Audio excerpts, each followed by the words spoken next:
تلقین کی گئی ہے، اس طرح ہمیں اپنے خیالات کو پاکیزہ رکھنے کی بھی تلقین کی گئی ہے۔ جب خیالات پاکیزہ ہوں گے تو اچھی صحت ہوگی، جب خیالات گندے ہوں گے، خیالات غلیظ ہوں گے، خیالات کے اندر شہوات ہوں گی، خیالات کے اندر نفرت ہوگی، بغض ہوگا، حسد ہوگا، کینہ ہوگا، تکبر ہوگا، تعلی ہوگی، سرکشی ہوگی، تمرد ہوگا، ریا ہوگی، تصنع ہوگا، بناوٹ ہوگی، یہ ساری بیماریاں ہیں جو ہم اپنے ساتھ پالے ہوئے ہیں، اور ہم سمجھتے ہیں کہ ہم فلاں سے نفرت کرتے ہیں۔ اس کو کیا فرق پڑتا ہے؟ نفرت تو تم کر رہے ہو، حسد کی جلن تمہیں سہنی پڑے گی، اس کو تو نہیں سہنی پڑے گی۔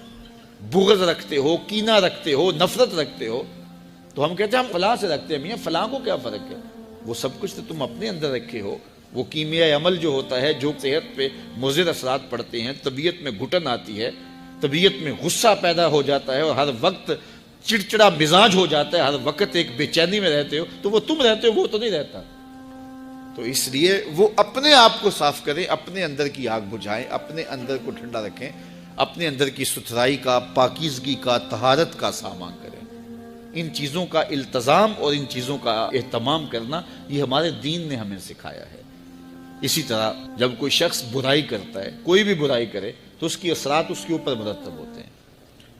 تو برائی کے اثرات بد سے اس کے اندر کا نظام بگڑ جاتا ہے، باطن کی طہارت ختم ہو جاتی ہے، اور باطن کی طہارت کو بہت زیادہ اہمیت دی ہے شریعت اسلامیہ نے۔ حسد کے کوڑے، بغض کا کچرا اور نفرت کا جو ہے وہ گند تمہارے اندر اگر جمع ہوتا رہے گا تو پھر اندر سے تعفن اٹھے گا، اور وہ تعفن تمہارے دماغ کو چڑھے گا، اور زندگی کا چین، زندگی کا قرار تمہارا لٹ جائے گا، اور تم سمجھو گے کہ شاید فلاں کی وجہ سے ایسا ہوا، ہم نے خود نفرتیں پالی، خود اپنے اندر گندگی اور غلاظت ڈالی۔ کچھ اعضاء ہمارے ظاہری ہیں، کچھ اعضاء ہمارے باطنی ہیں۔ آنکھیں عضو ظاہری ہیں، کان، زبان، ہونٹ، ٹانگیں، ہاتھ، یہ ظاہری اعضاء ہیں، اور کچھ اعضاء باطنی ہیں۔ دماغ باطنی عضو ہے، دل باطنی عضو ہے۔ تو یہ جو ظاہری عضو ہیں، اس کی کچھ غلاظتیں، گندگیاں ظاہری ہیں، اور ان کی غلاظتیں کچھ باطنی ہیں۔ مثال کے طور پہ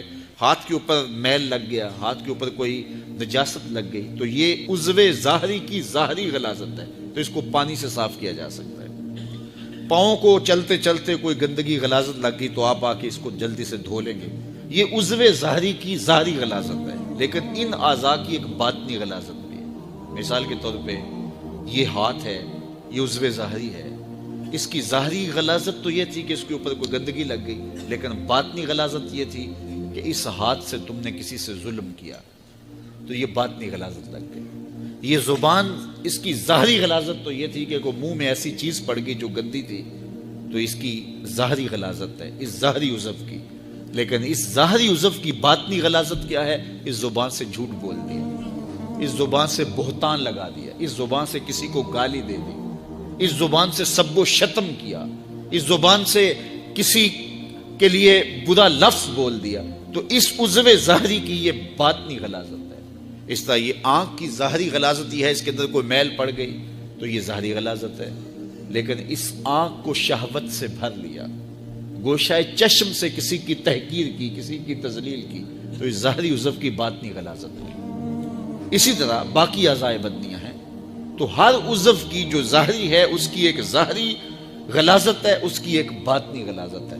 تو ہمیں کہا گیا کہ ہم اپنے اعضاء جو بدن کے ہیں ان کے ظاہر کو بھی صاف رکھیں، اور ان کو باطنی غلاظتوں سے بھی پاک رکھیں، ستھرا رکھیں۔ اس طرح ہمارے باطنی اعضاء ہیں۔ مثال کے طور پہ دماغ ہے، دماغ کی بیماری اور دماغ کی غلاظت ہے، اس کو تکبر پیدا ہو جاتا ہے، عجب پیدا ہو جاتا ہے۔ یہ خمار انسان کو کہ میں بڑا ہوں، یہ انسان کو چھوٹا کر دیتا ہے، یہ انسان کی زندگی کا چین چھین لیتا ہے، یہ تقوی کو اجاڑ دیتا ہے، یہ باطن کے پلے چھوڑتا کچھ نہیں کہ میں بڑا ہوں۔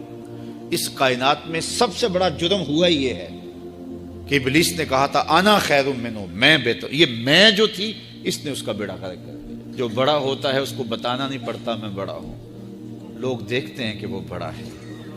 بڑائی لفظوں سے نہیں بتائی جاتی، بڑائی کردار کی ہوتی ہے، بڑائی سوچوں کی ہوتی ہے۔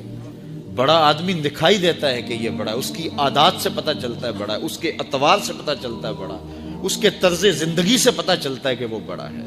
تو کسی کو چھوٹا نہ سمجھو، کسی کو حقیر نہ جانو۔ واصف علی واصف مرحوم نے کہا تھا کہ کوئی چھوٹا تب نظر آتا ہے کہ اسے دور سے دیکھا جائے یا پھر غرور سے دیکھا جائے۔ کسی کو قریب سے دیکھیں اور پیار سے دیکھیں تو پھر کوئی چھوٹا نہیں ہوتا۔ کس کو پتھر مارے ناصر کون پرایا ہے، دل کے شیش محل میں ایک ایک چہرہ اپنا لگتا ہے۔ لوگوں سے پیار کرو، لوگوں سے محبت کرو، لوگوں کو قریب کرو، نفرتوں کے سوداگر نہ بنو، محبتوں کی دکان کھولو۔ جہاں تک ممکن ہو لوگوں کی خیر خواہی کرو، اور اگر لوگوں کے لیے خیر خواہی نہیں کر سکتے تو کسی کی بدخواہی بھی نہ کرو۔ لا الہ الا اللہ محمد رسول اللہ، لا الہ الا اللہ محمد رسول اللہ۔